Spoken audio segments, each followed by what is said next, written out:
Yep. Yeah. Okay, great. All right. So it's an entries for the minute. You coming back from break. And we are joined by Peter Plum from the wastewater management division. And yeah. So I feel like we should do some introductions. That would be great, sure. Yeah. Okay, super. And so we'll start with you. Senator Ruth Hardy from the Addison District. Terry Williams from Rome. In Washington District. They know me. Okay. Seth Ballhorst with Bennington District, and Scott Beck from Caledonia. Richard, thank you so much. And formally, for the record, I'm Pete LaFlamme. I'm the director of the Watershed Management Division at Vermont DEC, and joined today by Jenny Austin, who is our new Lakes Program Manager and who will be doing the bulk of the testimony. I just wanted to start quickly by providing a little bit of context for the Lakes Program and for the Watershed Management Division. We're the largest division at Vermont DEC, and our goals are to protect, maintain, enhance, and restore the surface waters of the state of Vermont. And there are a lot of them when we look at lakes and rivers and wetlands. And the way we manage those waters is on a watershed scale. Watershed, of course, being the area of land that drains to a particular point in a body of water. And therefore really affects what goes on in that body of water. And to accomplish the goals of the division, we need to manage those activities in a watershed that could potentially adversely affect water quality, water quantity, or in fact uses. And again, Jenny is going to get into a little more detail about that. The Per Lakes program is one of the 8 programs in the Watershed Management Division. We also have the Wetlands program and the Rivers program. Each of our programs in the division cover the science, the monitoring and assessment of that particular resource, the regulations, and then outreach and education around that resource. So we have those 3 media types, natural resource media types, again, lakes, rivers, and wetlands. And then we also have to manage activities in the watershed. We have our regulatory programs. Our stormwater program focuses on runoff of precipitation from impervious surfaces, and it's quite an extensive program. We're a delegated state here in Vermont, so we issue both federal permits and also state-based permits. So we have our stormwater management program, we have our direct discharge program, that the wastewater program that is concerned with managing direct discharges from municipalities and industries and other sources, to permit those and to regulate those and to monitor those. And then we have our CAPO program that regulates agricultural runoff. So those are 6 of our major programs. We also have a monitoring assessment and water quality standards program that is also concerned with developing TMDLs or cleanup plans for those waters that don't currently meet standards. And we'll be talking soon about a chloride TMDL, our cleanup plan for dealing with the adverse effects of excess chloride loading to watersheds. And then finally, we have a business operations and administration program that we issue slightly over 2,000 permits a year from 43 different permitting programs within the division. So our administration program is key to the work we do, both in terms of finances and managing permits. But enough of the divisions, just wanted to give you that context. Jenny Austin, who you met briefly, is the new manager of our Lakes program, and I'm going to turn it over to Jenny to talk about the Lakes program specifically, and then we can answer any questions you may have.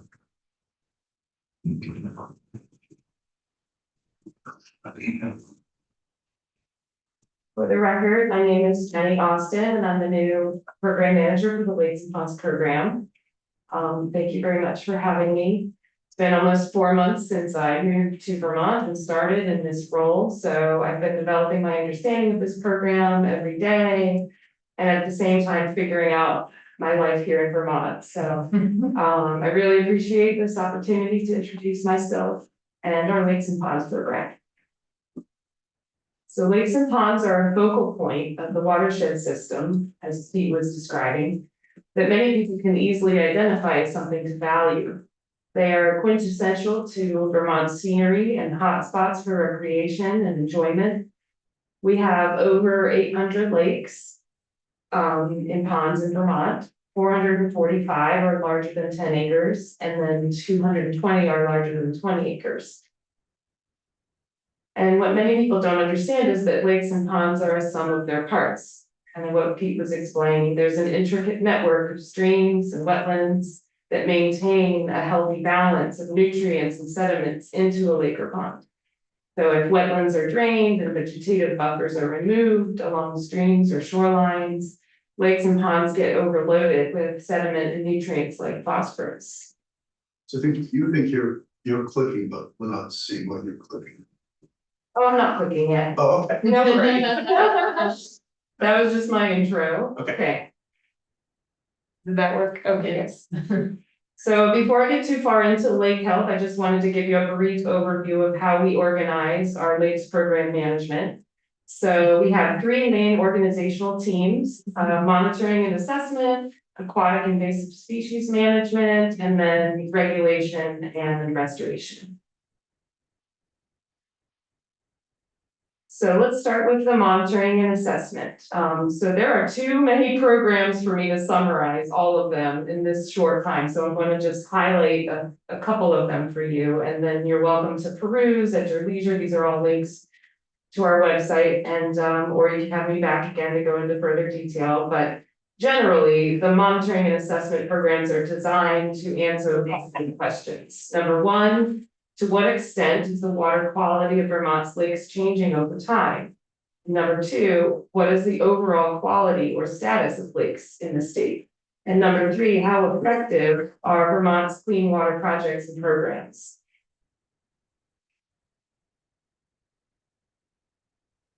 So I wanted to call out the Vermont Lay Monitoring Program, which since 1979 has been training and equipping volunteers or lay monitors to conduct periodic lake water quality sampling from their boat using quality assured methods. The principal goals of this program are to, number one, establish a baseline water quality condition in Vermont lakes. Number two, to track the long-term nutrient trends and eutrophication in Vermont lakes and assess monitoring data for compliance with the Vermont water quality standards. So most of the lakes in the lay monitoring program have a low phosphorus concentrations, but a few have high phosphorus concentrations. And the lakes with the lowest phosphorus concentrations, like less than 12 micrograms per liter, they may qualify for A1 reclassification. While the lakes with the highest phosphorus concentrations, like greater than 18 micrograms per liter, may be listed as impaired. That's just an example of how this data can be used. And maintaining this statewide lay monitoring program long-term data collection is essential for assessing and managing for Vermont lakes according to our water quality standards. So in 2024, lay monitors sampled 86 inland lakes and 7 Lake Champlain bays bi-weekly during the summer for water clarity, phosphorus, chlorophyll A, which is indicative of algae and cyanobacteria.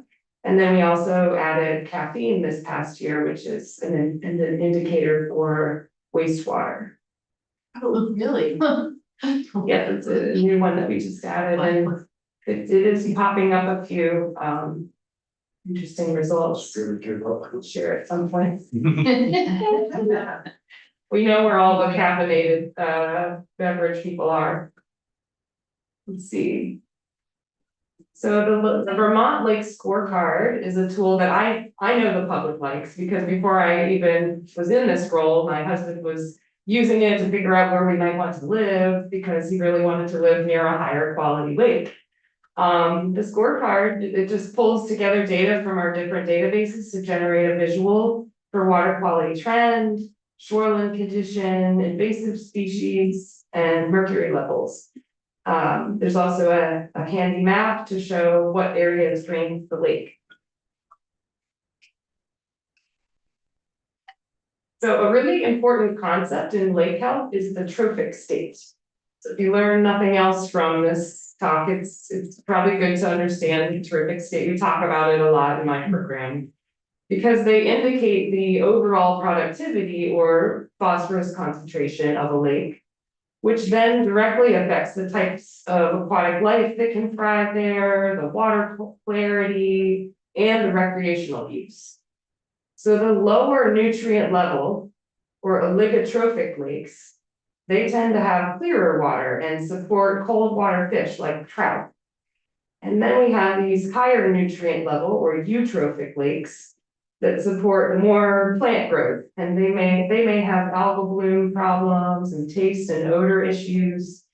And then you have the mesotrophic lakes in the middle.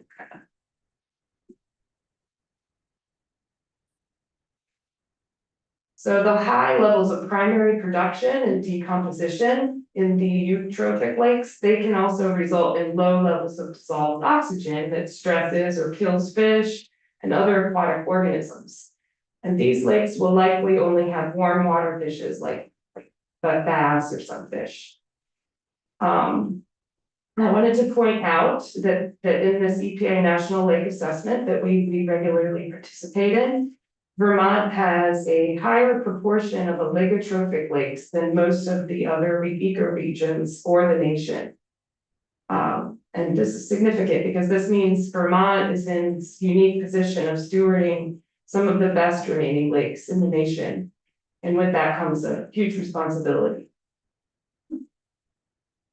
And that being said, when we look at our long-term phosphorus trends, we've noticed that almost all of our cool, clear, oligotrophic lakes in Vermont have increased in phosphorus over the last 40 years.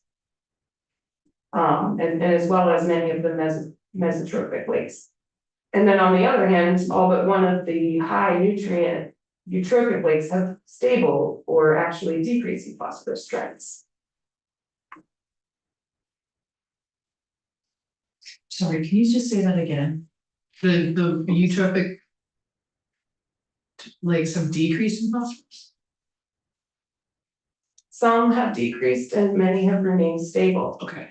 which is good. Yeah, right, Yes, we're making progress. That's an indication of our work is making progress. I don't know why it just. Another What question. did you say about the oligotrophic? Are Yeah. they getting They're worse or getting better? worse. Yeah, okay, so they're Yeah, right, this kind is of like balance. getting more into the mesotrophic.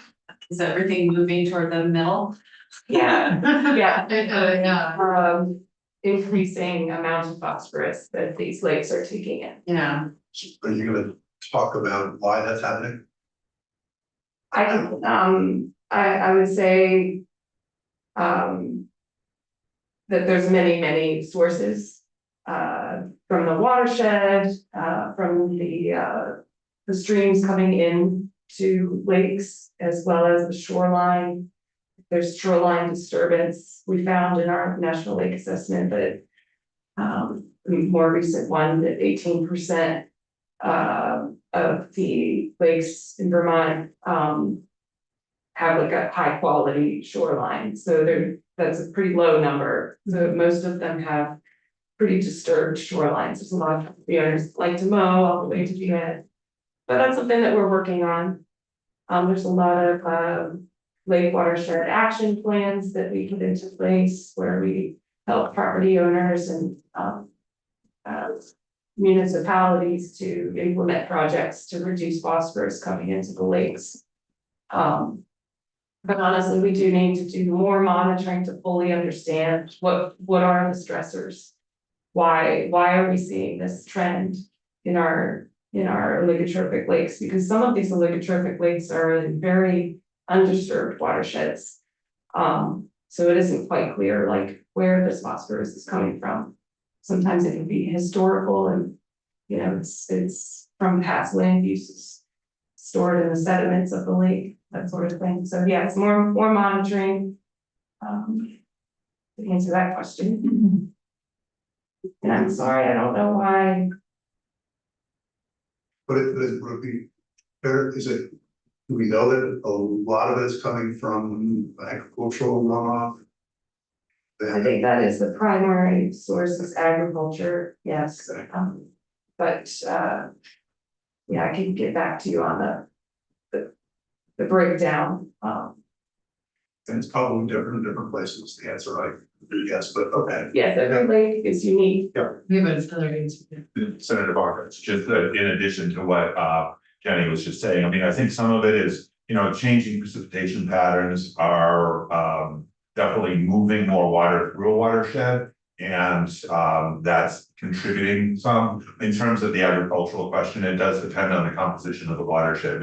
That's one of the advantages of looking at a watershed in that holistic concept. Is, you know, some watersheds are agricultural dominated, some are more urban. And so there you have the stormwater runoff component. So a lot of it does get to the matrix of the watershed, but overall exacerbating the problem are the changes in precip. And just like we've seen the flooding the last several years, we also are inducing more sort of geomorphic instability in the river systems. And you look at a main stem river after a heavy rainstorm and you see that sediment and the associated nutrients then moving with it. That makes some sense.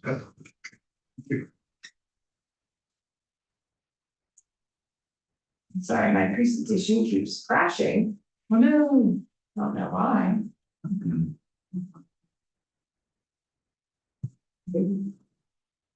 So I've seen this one before.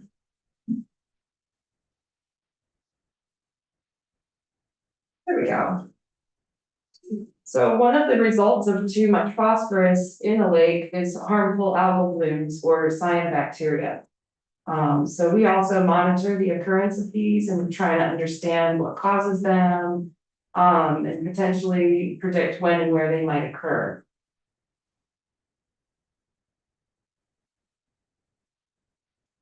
In addition to understanding where and when they might occur, we are also interested in how to reduce their occurrence. So unfortunately, there's no simple solution, and every lake is unique, as I've mentioned.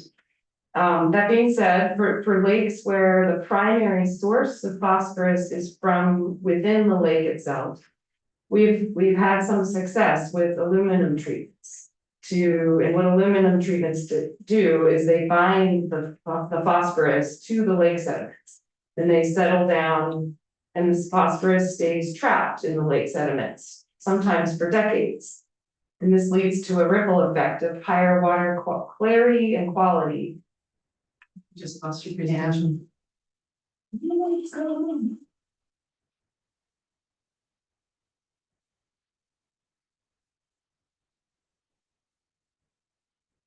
Okay, being shared. I apologize. So good. We're fine. We've been having multiple tech issues in this room, so.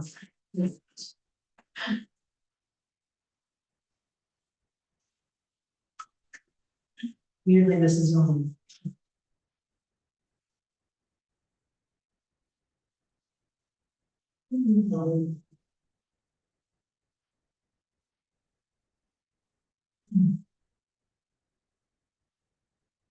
Fine, there we go. Everybody's, Yeah, it's up there again now. okay. Yeah.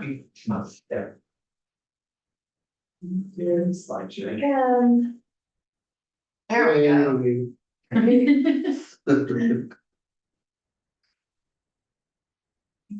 Okay. No, where is it?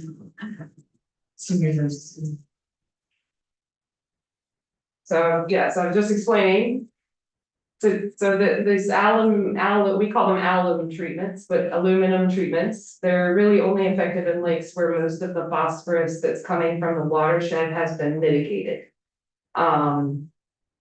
Otherwise, you'll just continue to have a problem and you'll have wasted a bunch of money and time and effort, so, You're okay to oversee your notes up here too.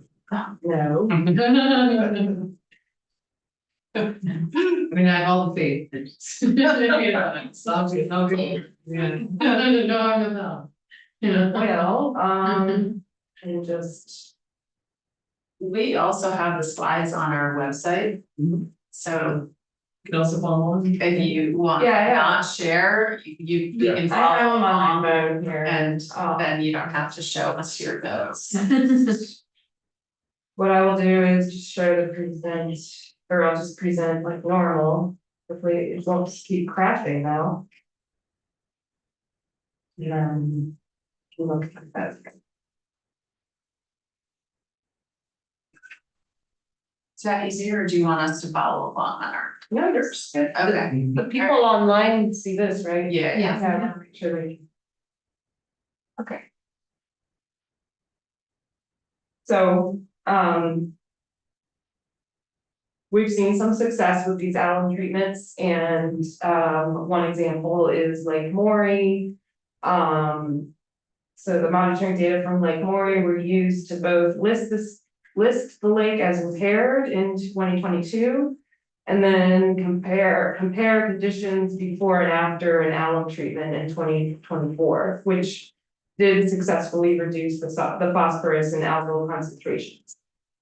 We also had a successful treatment at Tickle Naked Pond. And we're planning another alum treatment for Lake Carmine. Never heard of this. This is my district. Oh, really? It's down in Raleigh. Oh, wow. Beautiful spot too. Yeah. Yeah, There. right by the Nelson Farm. Okay, I have no idea. It's gonna be celebrated. The library board names lakes and ponds, actually. Oh, what? Yes. Never hear that. And other things in pond. Huh. Yeah. So shifting gears here a little bit to the management of aquatic invasive species in our lakes. There are three main management activities and all involve heavy coordination and reliance on lake associations and town municipalities to operate the programs. So beginning with spread prevention, I really want to emphasize spread prevention because it is by far the most cost-effective way to manage invasive species. In Vermont, this includes watercraft inspection and decontamination, and as well as outreach and education. The next management category is monitoring, and we have a statewide network of volunteer Vermont invasive patrollers on the lookout for new introductions. So if one is found, DEC and the relevant partners for that lake jumped into action with early detection and rapid response to try and eradicate it before it becomes established. And unfortunately, if it does get established, eradication becomes nearly impossible.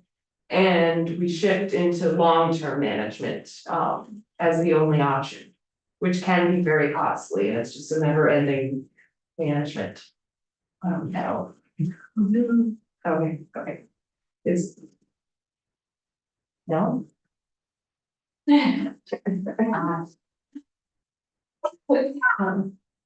Okay. So Are you showing the PDF, Jen, or the PowerPoint? it's the PowerPoint. May want to Yeah. switch to the PDF, the Right. introduction.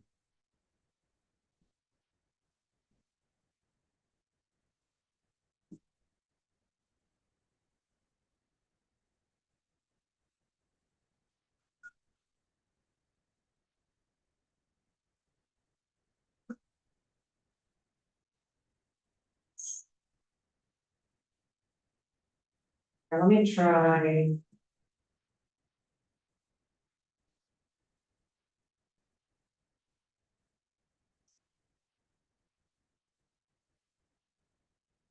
It's not even letting me escape. Let me stop the share.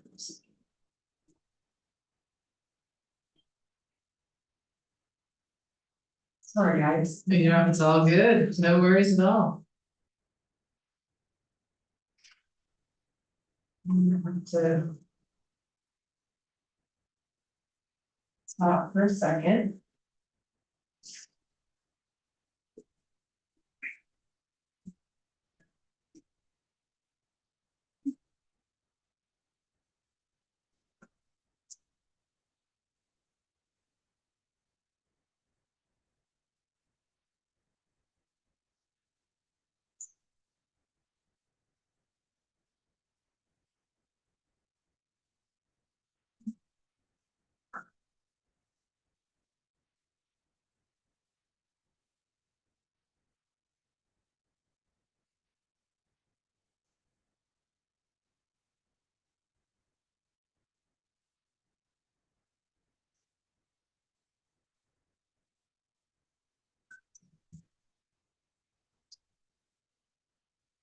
It's true. I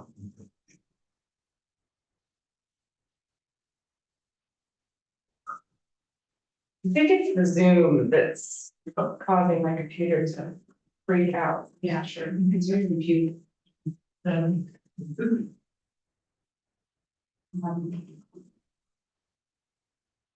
Nice, I'm so.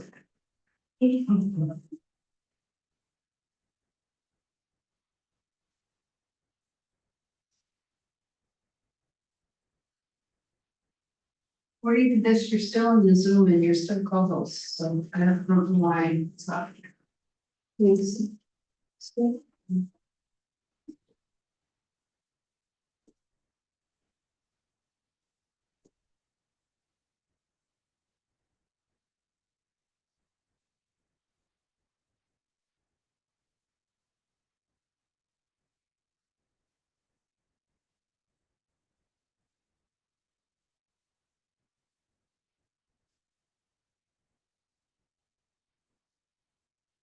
All right, I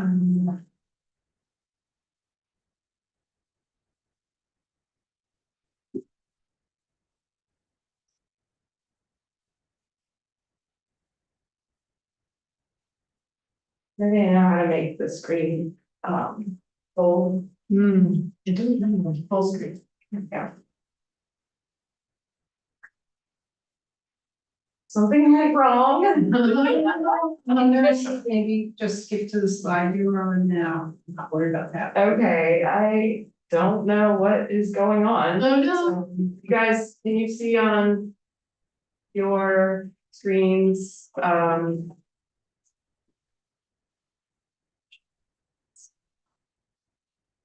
We can just follow along with you.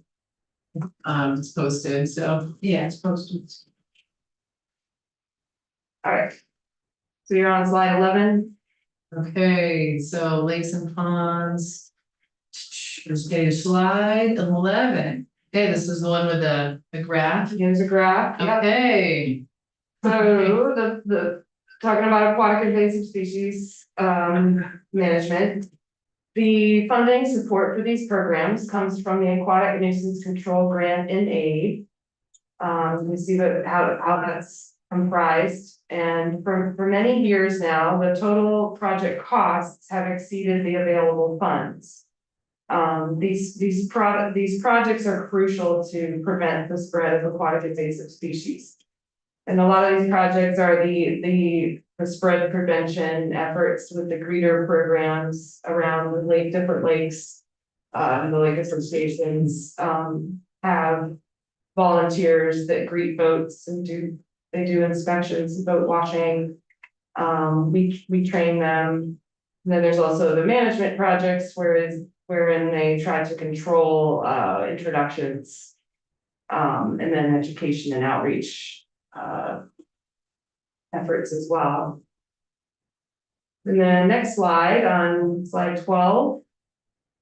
So unfortunately, despite seeing an increasing trend of the number of invasive plant and animal intercepts from watercraft inspections, we are also seeing increasing trends in aquatic invasive plant species introductions in our lakes. So those are what those two graphs are showing. One is the number of intercepts, or like when the greeters are inspecting the boats, they're catching watercraft that have invasive species on them. So that's what that reflects. So it's an increasing trend.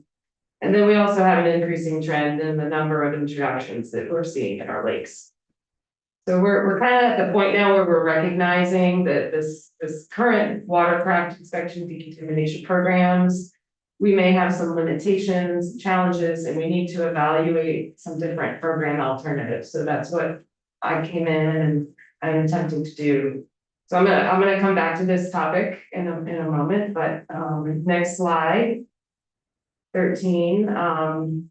First, our aquatic nuisance control permitting program sets up a review process for applicants. It's usually lake associations or municipalities to control an aquatic nuisance species in a lake or pond. So An aquatic nuisance means an undesirable or excessive substance or population that interferes with the recreational potential or aquatic habitat of a body of water.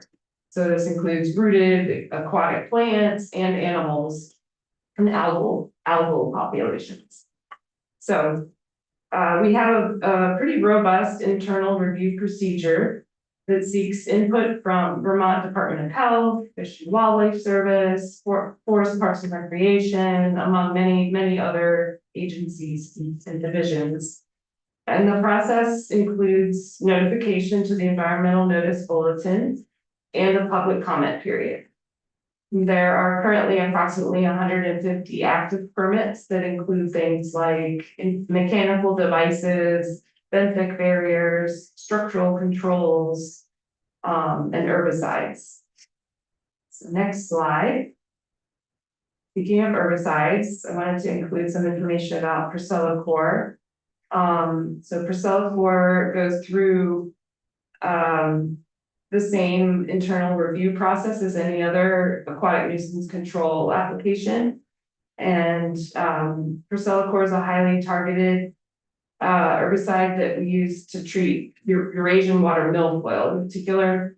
And the negative impacts on native aquatic plants are anticipated to be minimal to none, according to a DEC statistical analysis. And Priscilla-Core rapidly degrades in the environment, with nearly 100% of samples showing a concentration of less than 1 part per billion after 48 hours.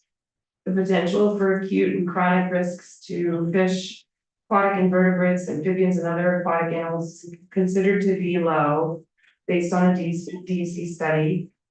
And the Department of Health continues to find that the use of Priscilla-Core for these projects poses a negligible risk to public health. And the Drinking Water and Groundwater Division within DEC has also had no concerns. There's a question here, yeah. Yeah, How much do we spend a year on Priscilla-Core treatment? I'll have to get back to you on that, Okay. sir. Good question, though. So the considerations for fisheries are made in these permits as well, and ANR has not found a decline in fisheries as a result of these projects. We also went through like a review of this process under Act 57 a couple years ago in 2023. So next slide. This is getting back to the watercraft inspection and decontamination, where we're trying to look at some different program alternatives. This effort was initiated in November 2024, shortly after I started, and we're currently working with our stakeholder group to come up with some just different viable alternatives for the upcoming boating season, and as well as just developing a more holistic long-term program that's effective at reducing the spread of aquatic invasive species.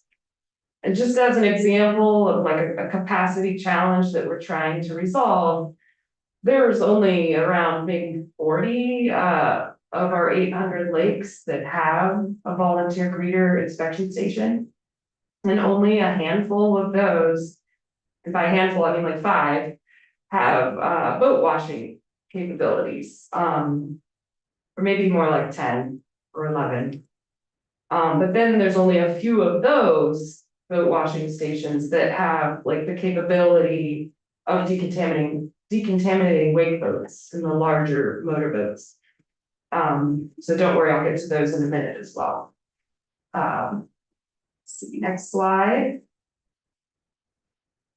First, I wanted to talk about our shoreland regulation and restoration program.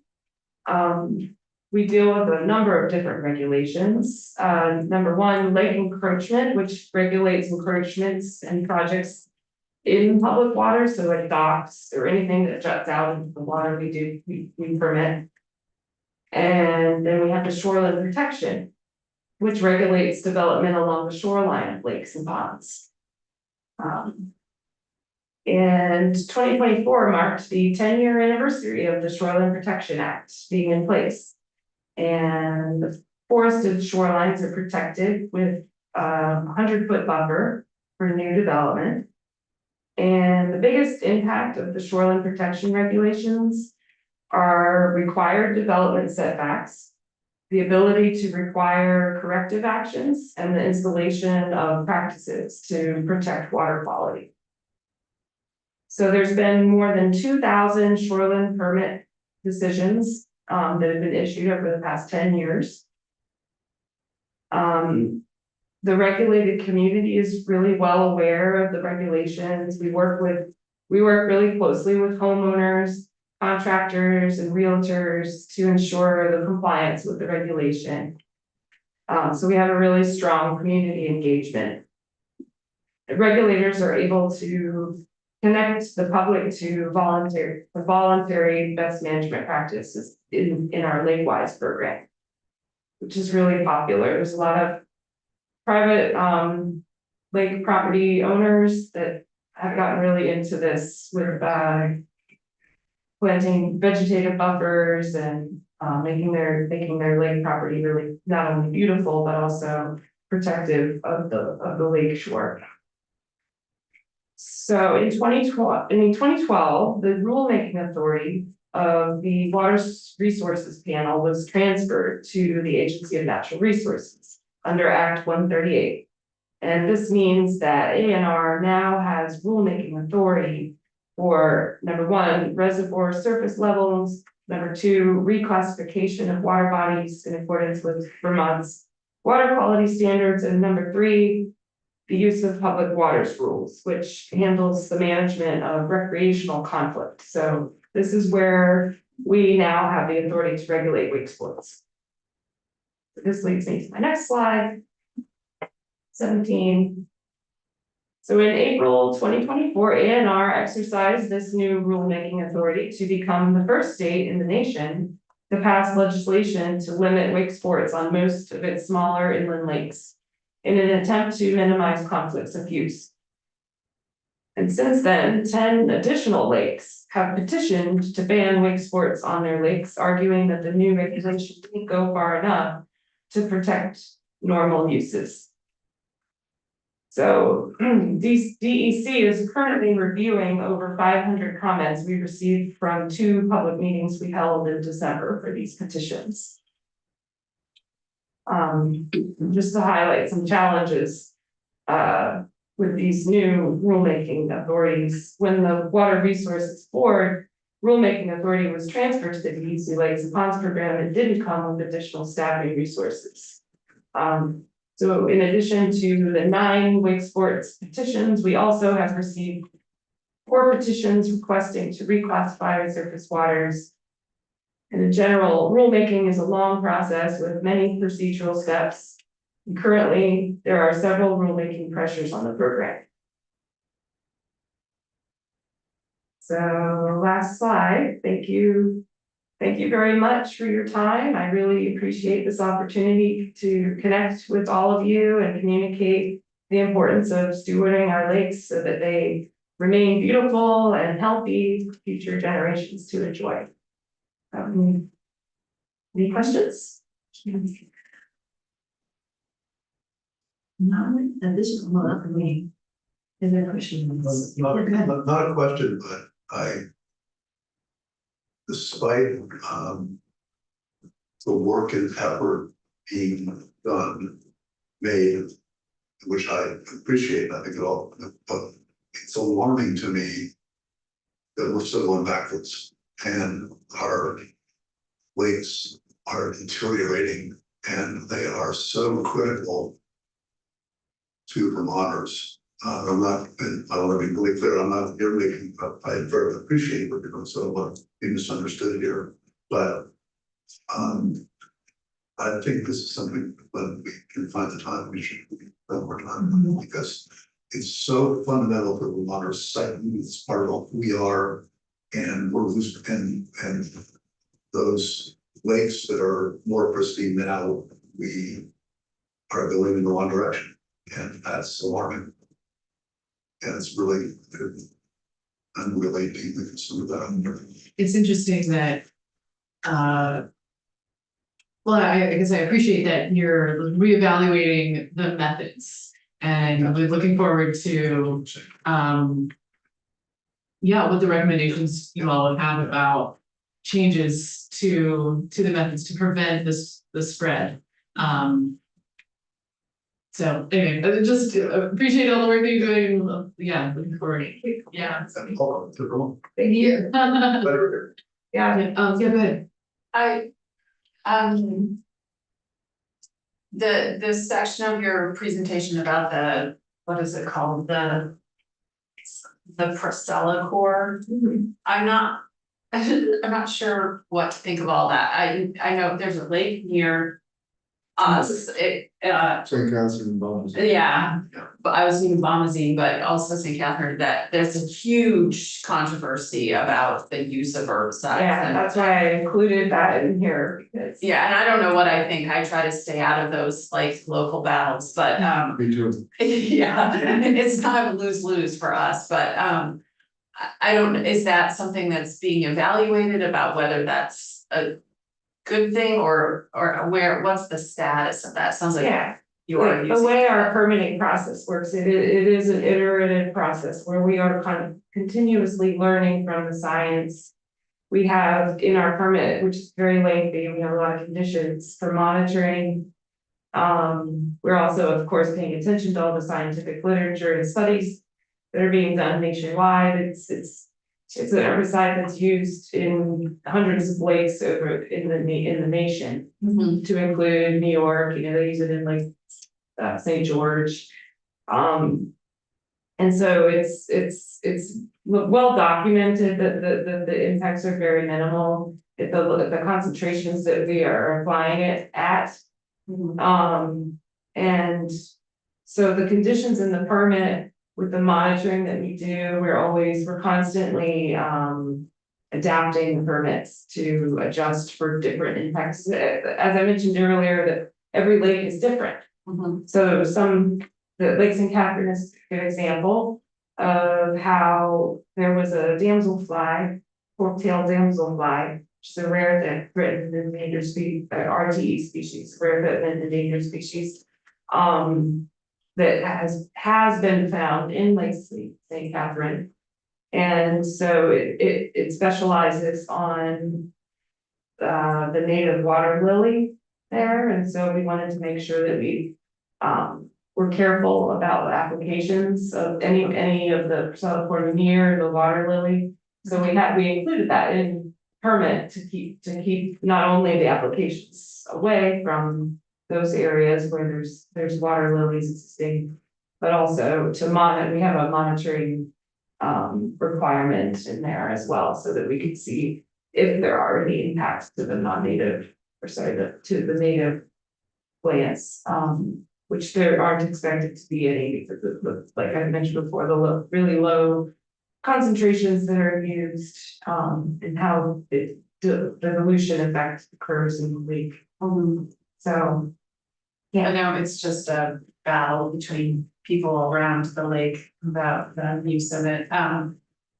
It seems like the program just in general is very dependent on volunteers around the state to do monitoring and boat washing and, you know, checking in on various things, whether it's doing sampling or finding invasive species. And it seems like that's both a strength of the program and a weakness of the program, is that you have all these Yeah, people it's sort of. it's a double-edged sword, or there's pros and cons. I think that building that kind of capacity is really great, and getting community members involved is awesome. Like, and some of these folks are really very professional, like, Yeah, very I know educated. some and friends of really- mine who do it that they're very on top. really passionate, so I think it's great in that respect, and of course, it would never be possible to fully staff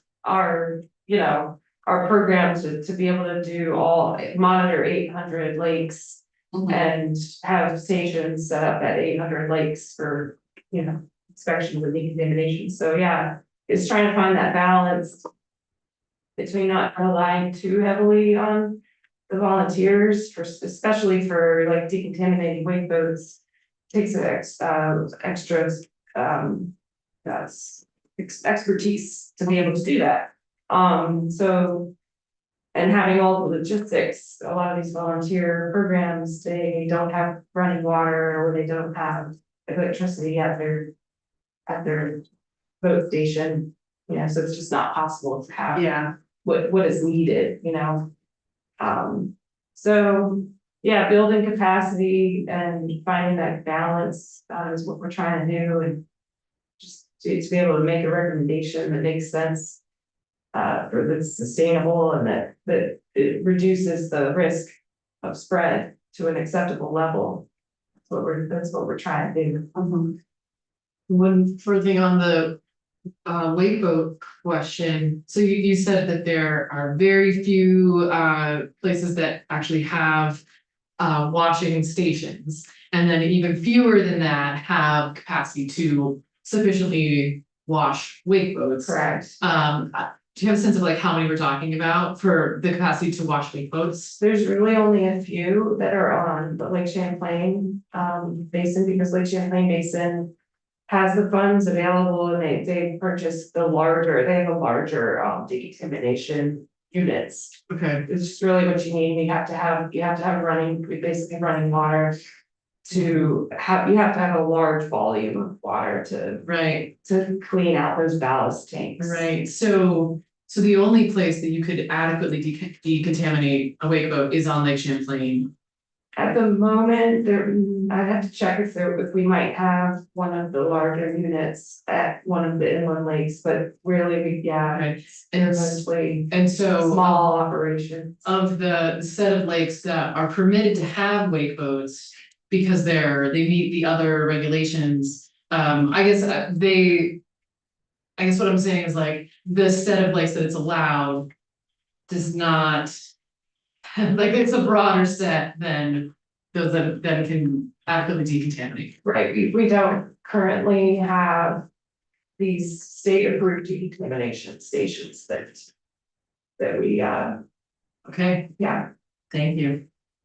Question here, yes, go ahead, and then, Can somebody self-decontaminate, like just, take the boat home, they've got running water at their house, clean it out? We disseminated instructions for how to do Okay. that. It involves, washing, draining and drying. The drying period though for these ballast tanks can be a lengthy time, and Yeah. not everybody. I'm unsure if everybody would really follow all the way through, and. You also have to have the water temperature to be hot enough to kill the invasive species. It's not just water, it's hot water. It's certain Yeah. temperature. 140 degrees, I think, is the recommended temperature for. Okay, and if you do it at Lake Champlain, you still have to have the drying period too, right? No, not if No. you get the water temp to be hot. enough. Okay, so you need drying So- time or you need 100. Right, it's one or the other. Yeah. with if you're looking it out, with hot water, how long does that process take?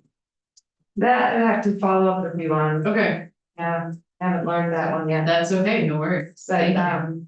yeah, if I were to gander a guess, it'd be maybe 20 minutes or so, but I don't know. Okay, great, thank you. And question for you, did you just passing a law bill allowing wake boats last by any? I don't think we did anything with wake boats. Oh, rulemaking. There was rulemaking, yes. Great. Very complicated. Yeah, because I mean, even if you rinse a regular boat out, you have a place for it to, settle, so if you take it to another lake, there's a lot of people do it. So it's not just wake boats. Is there a lake where we can see the 30 water bodies where they are allowed? Oh, yeah, on our website. Yeah. The last page of my presentation is related to our homepage. Right. There's a wake boats, wake sports Okay, there we go. page. Be fairly small lakes, say Catherine. Yeah, they actually have an area map which shows which part of Lake St. Catherine, the big lake, you can operate. Any further questions? Okay, thank you so much. Thank you, guys. Sure. And are you coming back to talk more about fluoride? I'm happy to do that, Chair Watson. That would like, be, at this time. yes, that would be great.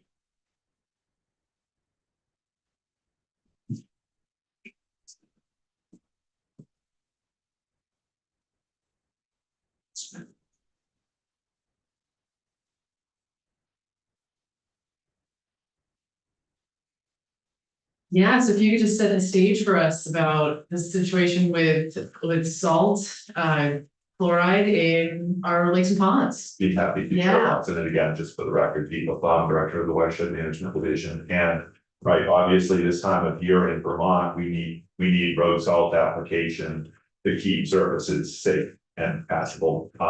And so it's a balance between putting that salt on our roads, on our parking lots, on our sidewalks, to be able to ensure that they're safe and ice-free, but at the same time, trying to manage so that excess salt is not put on. The issue being that when that salt breaks down into sodium and chloride, the chloride is what we call a conservative substance, which means that it passes through systems unattenuated or unaffected by bonding to soils the way phosphorus might, or being taken up by plants or other things the way phosphorus or nitrogen would. Nitrogen has what they call an atmospheric escape route, where it can go up into the atmosphere and concentrations reduced over time in water systems.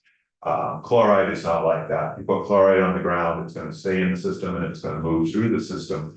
And so chlorides and excess concentrations in water, in our surface waters, pose a threat to aquatic life.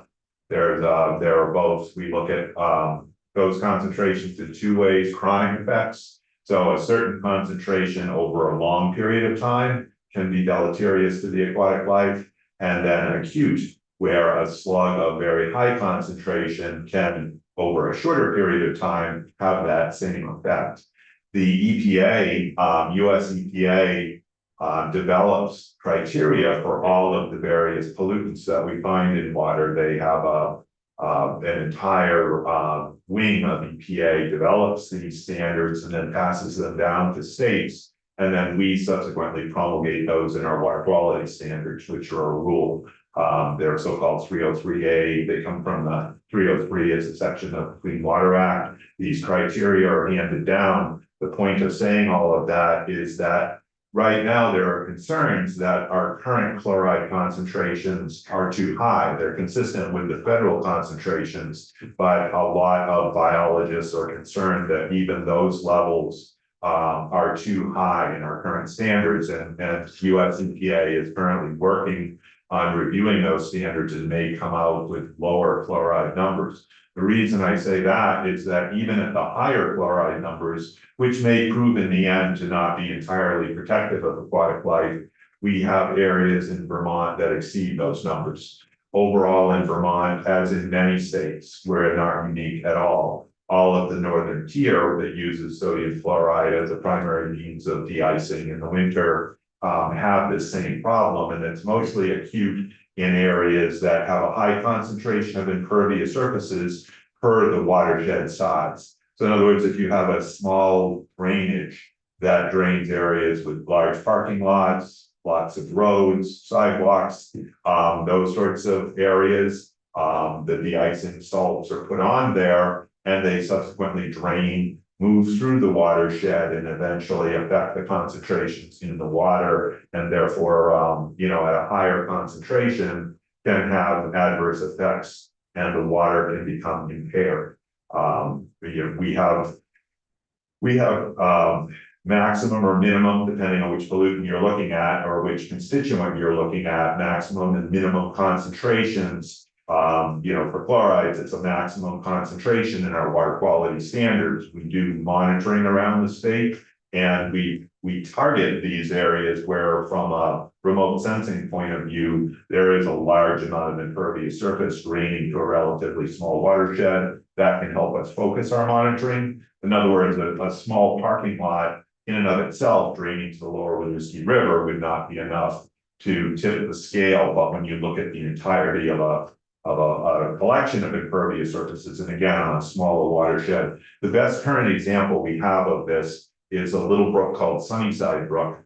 And if you're familiar with exit 16 in Colchester, so exit 16 off of I-89, you get off in Colchester. So you've got you've got the interstate, you have I-89. You have a busy state road and municipal road in that area. It's the area where Costco is and a lot of gas stations, a lot of commercial development. That area currently does not meet water quality standards for fluorides because of the runoff of all of that into this relatively small little Sunnyside Brook. And so Sunnyside Brook wound up on our impaired waters list because the chloride concentration is well above the maximum concentration allowed in our water quality standards that is there to protect aquatic life, which is, you know, one of our designated uses that the water quality standards do in fact protect.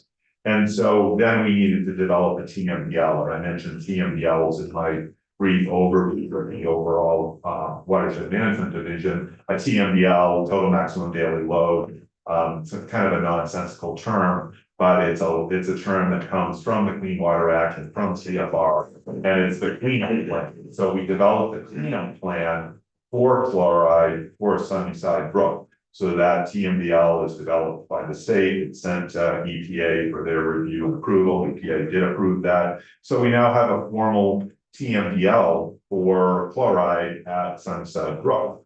The issue is that when you look at the sources of chloride, so you look at the de-icing work that goes on. So we've got our Agency of Transportation that de-ices I-89, and we partner very, very well with our AOT. AOT has implemented a number of best management practices to minimize, and I'll get back to what those are in a minute, minimize the application of chlorides so that you're achieving safe roads, but at the same time not putting on excess amounts. We also work with municipalities, and in that area it's Colchester, and Colchester has done a good job at beginning to reduce their chloride application on, I think it's 7 that cuts through there, Route 7. Then you come to the commercial applicators. And these are the folks that are hired to de-ice commercial surfaces, parking lots, sidewalks, campuses like National Life Campus, where we have our offices. And you probably walk through the parking lots at big box stores and other places where you're crunching on the rock salt crystals as you head up to the store. And the issue is that commercial applicators in many cases, sometimes at the behest of the property owner, sometimes on their own, are putting on excess amounts of chloride. And why are they doing that? They want to ensure that people are not slipping and falling, that we're not having fender benders in the parking lot, that they're maintaining they're overshooting the amount of chloride that needs to be put on because of issues of safety and liability. So that really is the key, is to be able to affect the amount of chloride being put on by municipalities and by commercial applicators, and do that in a way that we can train and eventually certify those applicators. There's a program, and I know probably stealing a lot of Jared's thunder here, but there's a program in New Hampshire called the Green Snow Program, which again is kind of not a name, but it's a green snow. I mean, it's just like, you know, anyway. I wasn't in on the naming of it, but the Green Snow Program, which is a cooperative effort between our peer over there, New Hampshire Department of Environmental Services, and the University of New Hampshire, is a certification program that's paired with a limited liability provision in state statute. So that if a commercial applicator becomes certified by this program to be able to apply salt, de-icing salt in a safe but minimal manner, they then and they become certified and then they operate in that way. They then are protected, and as is the property owner, from liability resulting from slip and fall accidents. And so there's a trade-off there. Okay.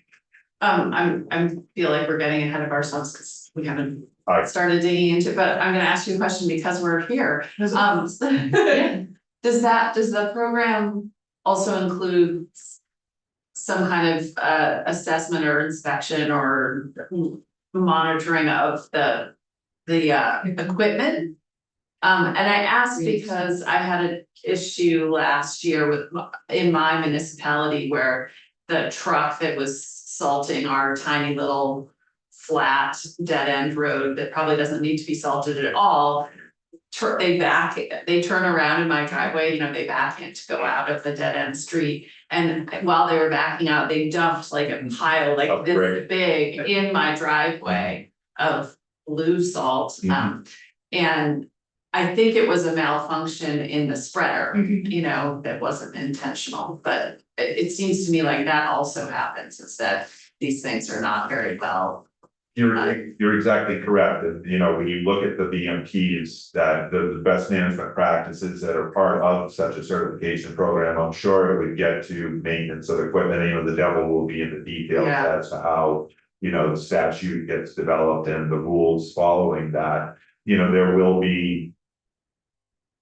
there should be specifications in terms of equipment maintenance. One of the things that has been found is that the use of brine, liquid sodium chloride solutions are more effective if applied at the correct time. One of the issues, especially on roads, one of the issues of putting on rock salt is bounce. You probably have driven behind salt trucks, and a lot of it bounces and winds up in the median. Where it's doing no good for de-icing, it's a cost, and it also then is gonna contribute, it's gonna, wash in the spring. And it's interesting, when you look at the chloride concentrations in waters, that it's not the winter necessarily when it's really the greatest. That salt is stored in the ground, in the median, along the sides of the road, in stream embankments, and it washes in the summer. And sometimes it will wash during the real low flow periods of the streams, which, because of lack of dilution, then you wind up with really high concentrations.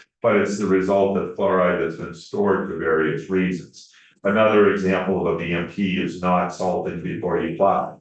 So sometimes you see community or commercial applicators put salt on 2 or 3 inches of snow, in an attempt to not have to plow. Then when you do plow that, you're plowing all of the salt off. So there are a number of small, none of them in and of themselves are revolutionary, but there's a whole set of practices and methods that go into these certification programs. And we've looked across the river in New Hampshire for a while now at their program, and it's not a panacea, but it's a huge step in the right direction in terms of being able to affect commercial applicators. And so one question, is it correct that the state already follows these best management practices with their applications? The Agency of Transportation has been really good partners, and they've pioneered a number of different practices. They have, on some of their trucks, they have very fancy equipment, and AOT can certainly speak about this better than I can, but where they can measure road and surface temperatures and adjust application rates. I know they've explored the use of brines, pre-wetting before the storm to get a salt layer, a thin salt layer of brine on the road to help break the attachment of snow and ice to the pavement surface. Is another technique that is being used. It's one of the areas, there are many areas in water resource management right now that are evolving. And so it's an evolving science. Their partnership, New Hampshire DES's partnership with UNH, UNH has a really good stormwater program over there that we leaned on at times through the development of our stormwater program here in Vermont. And they also do a lot of work at UNH. I think they're the folks that do the certification of Green Snow Pro applicators, or they're involved in developing the coursework for that in New Hampshire. So it's an evolving science. We're trying some things that don't work, and then moving on to other things. So there's no one simple answer. It's you can see where the conflict is. We all need safe roads, safe parking lots, safe sidewalks. So, everybody's not crashing into one another and slipping and falling, but at the same time, done to excess, it does affect our water resources. Good. So for the Green Snow Pro, I mean, the thing is, so there's, for these operators to actually do it, there has to be something in it for them. So one would be the liability, I would see. Does it also reduce their material costs? Absolutely, They're buying less of it. absolutely. There, it reduces the cost of the salt is not inexpensive. The prices vary over time, but it's not inexpensive. And it's also, it's an environmental badge for them as well, you know, a certified applicator. Yep, that's exactly right, Simon. It's probably worth mentioning that, so we do have a bill on the wall, maybe taking it tomorrow. This is a little bit of like, you know, letting your appetite, I suppose, for, you know, this. Salting them. So exactly, to sort of prep for starting that bill tomorrow. And we are actually also gonna have folks from New Hampshire, the Green Snow Pro program coming, so. Pepper that with questions as well. But Oh my gosh, it's gonna be such a ton of territory. New Hampshire, Sorry. it's voluntary. Or, I believe it is voluntary. Again, TES is evolving in their work on it. That would be a good question to ask them. There are, you know, certainly there are concerns with chloride concentrations in water everywhere. The most acute concerns would be in those watersheds that are currently impaired. And so, you know, they may have more of an impetus of more of a requirement, and New Hampshire has a lot of salt impaired waters. The nature of their geology over there, they're mostly sands. And so, that salt that infiltrates through the sands is easier. One further question about the TMDL, so because obviously like the Green Snow Pro programs. Seems like it'd be, you know, have potential to reduce chloride obviously, but in terms of the TMDL, so you're working with AOT, working with you know, the example you gave, like the town of Colchester. Are there other techniques that, I mean, like, you know, with the commercial sector, I mean, does the plan address working with the commercial sector or? The nature of TMDLs in general, Chair Watson, is that they set forth the goals. And then secondly and differently is an implementation plan, and we're currently working, you know, communicating with AOT, communicating with the town of Colchester. There's no one real central authority on commercial applicators. They vary quite a bit, you know, small ones, large ones, and you know, they do have those concerns over, you know, making sure they do a good job and ensure that people aren't slipping and falling. And sometimes that's a requirement, you know, the owner of the property wants that as Yeah, well. sure. Which again, we can understand, it's a tough conundrum. Yeah. But we do see those areas, and you'll see them too as you walk around in the winter where it's just inches of salt. Yes. That's gonna run off. It's gonna wash under snow melt conditions or rainfall conditions, rain on snow conditions right into that drop inlet in the parking lot, and then go out to the water. So. Seems like such a waste. Anyway, any other questions at this point? Okay, super. Thank you so much. Thank you, Joel. Yeah. Thank you. Okay.